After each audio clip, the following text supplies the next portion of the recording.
Hello guys, সায়নদের blog নিয়ে আবার চলে এসেছি এক নতুন ভিডিও নিয়ে। তো আজকে আমি কাবুলি ছোলার ঘুগনি করছি।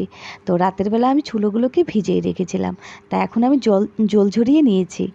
তো সাথে আমি কি মশলা দিব সেটা আমি তোমাদের বলে দিচ্ছি। কিছুটা আলু কেটে নিয়েছি, তারপরে বয়েল করার জন্য আমি প্রেসারে দিয়ে দিয়েছি।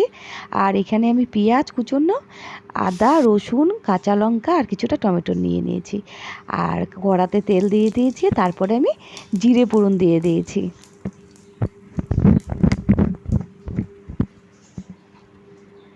এখন আমি কিছুটা কুচোনো পেঁয়াজ দিয়ে দিব। তো পেঁয়াজগুলোকে আমি ভালো করে একটু ভেজে নেব।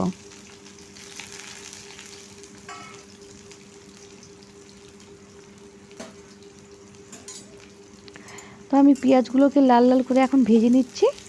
তারপরে আমি মশলা অ্যাড করব। তা কি মশলা নিয়েছি সেটা তো তোমাদের আমি বলে দিয়েছি। তো এখন আমি মশলাগুলোকে পেস্ট করে নিয়েছি।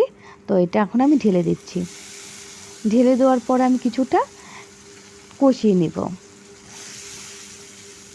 তা কষানোর পর আমি আর কি কি দিয়েছি সেটা তোমাদের বলছি।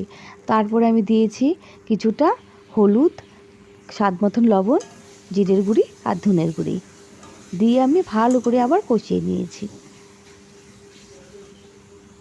তারপরে আমি ছোলাগুলোকে দিয়ে দিয়েছি। এই যে দেখো, ছোলা দিয়ে ভালো করে আমি কষিয়ে নিচ্ছি। তারপরে কিছুটা আমি গরম জল সাথে অ্যাড করব। তো এই যে দেখো, গরম জল দিয়ে দিয়েছি। আর এখন দেখতে এতটাই সুন্দর লাগছে আর খেতেও খুব দারুণ লাগে। তারপরে আমি গরম মশলা দিয়ে তারপরে আমি নামিয়ে নিব। তো দেখো, আমি গরম মশলা দিয়ে নামিয়ে নিয়েছি, কতটা সুন্দর লাগছে আর খেতেও খুব ভালো লাগে।